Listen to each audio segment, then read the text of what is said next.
हा देखो ऑन केले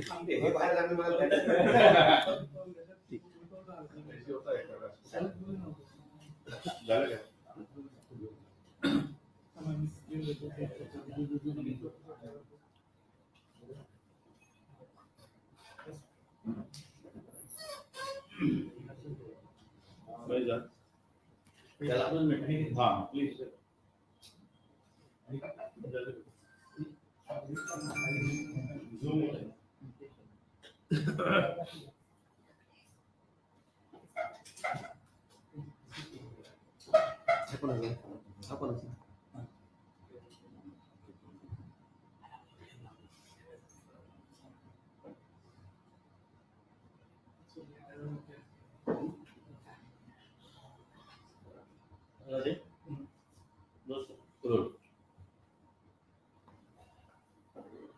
काल परत एकदा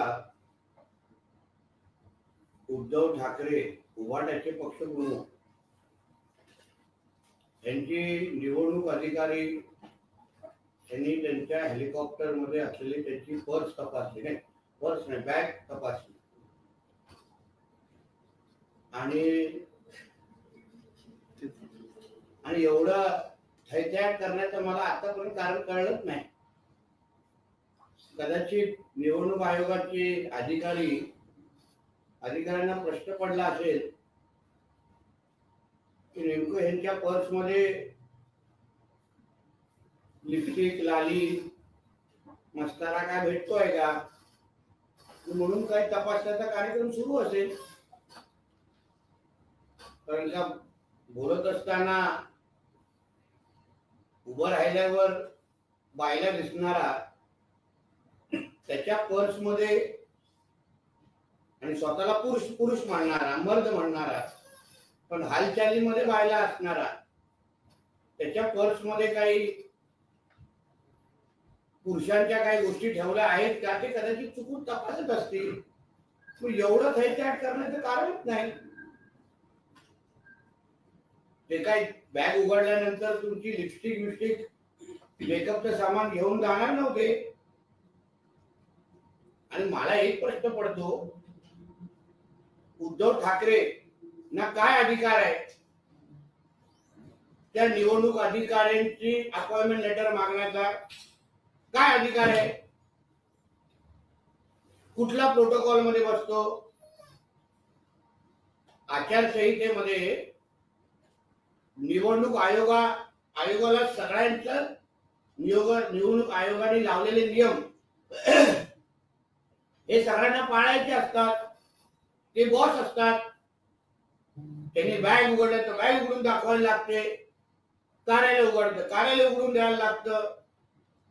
शेवटी आपली ही निवडणूक पारदर्शक होते की नाही हे बघण्याचा सगळे अधिकार त्यांना दिलेले आहेत. मग नेमकं त्यांना मिरची का लागली आणि कुठल्या अधिकारवाल्यांनी यांनी त्या निवडणूक आयोगाच्या अधिकाऱ्याचा अपॉइंटमेंट लेटर मागितला? याच्यावर मुळामध्ये कारवाई झाली पाहिजे. अहो, देशभरामध्ये जिथे जिथे निवडणुका होतात तिथे तिथे अशा नेत्यांच्या हेलिकॉप्टर, नेत्यांच्या ऑफिस चेक करण्याच्या असंख्य उदाहरणं आहेत. तेव्हा त्या नेत्यांनी कधी थैत्याग केला नाही की माझी पर्स नाही म्हणजे माझी बॅग का तपासतात? मग ह्याच्यात एवढी नाटकं कशाला, एवढा तमाशा कशाला? तू काय मोठा कोण लागून गेलायस का? जो नियम अन्य लोकप्रतिनिधींना लागतो, जो नियम अन्य नेत्यांना लागतो, तोच नियम ह्या उद्धव ठाकरेंना लागणार. आणि म्हणून त्यावर बोलत असताना संजय राजेराव सकाळी की आमच्यावर असा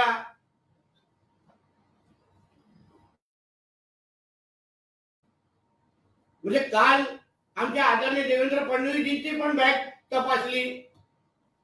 आमच्या फडणवीस साहेबांनी काही थैत्याट केला नाही, ते आपले कामाला निघून गेले. ते शेमळ्यासारखे उद्धव ठाकरे सारखे रडत बसले नाही, माझे चॉकलेट चोरलं सारखं. म्हणून पुढे मुळामध्ये तर त्या संबंधित अधिकाऱ्यांना ज्या भाषेमध्ये उद्धव ठाकरे त्यांची खिल्ली उडवली, एकाचा आडनावावर खिल्ली उडवली, अप्रत्यक्ष पद्धतीने अधिकाऱ्यांना धमक्या देत होते, त्यांचे अपॉइंटमेंट लेटर मागत होते. मी निवडणूक आयोगाला मागणी करीन, उद्धव ठाकरेच्या फिरण्यावर बंदी टाका. अशा पद्धतीचे निवडणूक आयोगाच्या अधिकाऱ्यांना धमक्या आणि अपॉइंटमेंट लेटर मागण्याचा अधिकार हा कुठल्याही राजकीय नेत्याला आहे का, याचं उत्तर उद्धव ठाकरेंनी निवडणूक आयोगाने उद्धव ठाकरेंना विचारलं पाहिजे. आज सकाळी निवड आयोगाचे जे प्रमुख आहेत त्यांनी एका वृत्तवाहिनीला इंटरव्ह्यू दिलेली आहे. आता त्या वृत्तवाहिनीवर इंटरव्ह्यू देत असताना त्यांनी सरळ स्पष्ट करून टाकलंय की मी अनिल देशमुखांना क्लीन चिट दिली नाही. मग कुठल्या तोंडाने हे अनिल देशमुख असतील, हे महाविकास आघाडीचे अन्य नेते मंडळी असतील, स्वतःला एवढा दुधासारखा स्वच्छ समजतायत?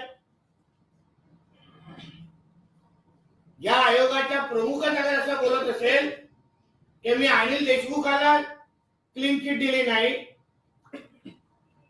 याचा सरळ स्पष्ट शिक्कामोर्तब होऊन जातो की महाविकास आघाडीचं सरकार हे भ्रष्ट होतं, भ्रष्टाचाराने बरबटलेलं होतं. उद्धव ठाकरे आणि त्याचे सगळे मंत्रिमंडळ हे भ्रष्टाचारी होते. हा श्री 420 आहे आणि अशा श्री 420 ला मग तो अनिल देशमुख असेल, उद्धव ठाकरे असतील, त्यांची जागा जेलमध्ये आहे. ते कुठल्या तोंडाने महाराष्ट्राच्या जनतेकडे मत मागतायत? म्हणजे उद्या आपले आमदार निवडून आणायचे आणि सरकारमध्ये बसून भ्रष्टाचार करायचा. म्हणून आज जे काय यांचा बुरखा पाडण्याचं काम त्या आयोगाच्या प्रमुखांनी केलंय, त्यावर उद्धव ठाकरेंनी आपला थोबाड उघडावं, संजय राजाराम राऊतने आपला थोबाड उघडावं आणि महाराष्ट्राच्या जनतेला स्पष्टीकरण द्यावं. बोला. राजकीय नेत्यांच्या बॅग चेक करणे हे नियमानुसारच निवडणूक आयोगाचे स्पष्टीकरण. 5 नोव्हेंबरला देवेंद्र फडणवीस यांची सुद्धा बॅग चेकिंग झाली होती. वेळ आली तर अमित शहा आणि नड्डा यांचा हेलिकॉप्टरही चेक केलं जाईल. हो, बरोबर आहे, तो नियमच आहे. पण निवडणूक आयोगाच्या अधिकाऱ्यांनी असं कोणाची पर्स अशी चेक किंवा बॅग उद्धव ठाकरेची चेक करता कामा नव्हती. त्याच्यामध्ये लिपस्टिक, मेकअपचं सामान विमान असू शकतं ना, म्हणूनच त्याला एवढा थैत्याट केला.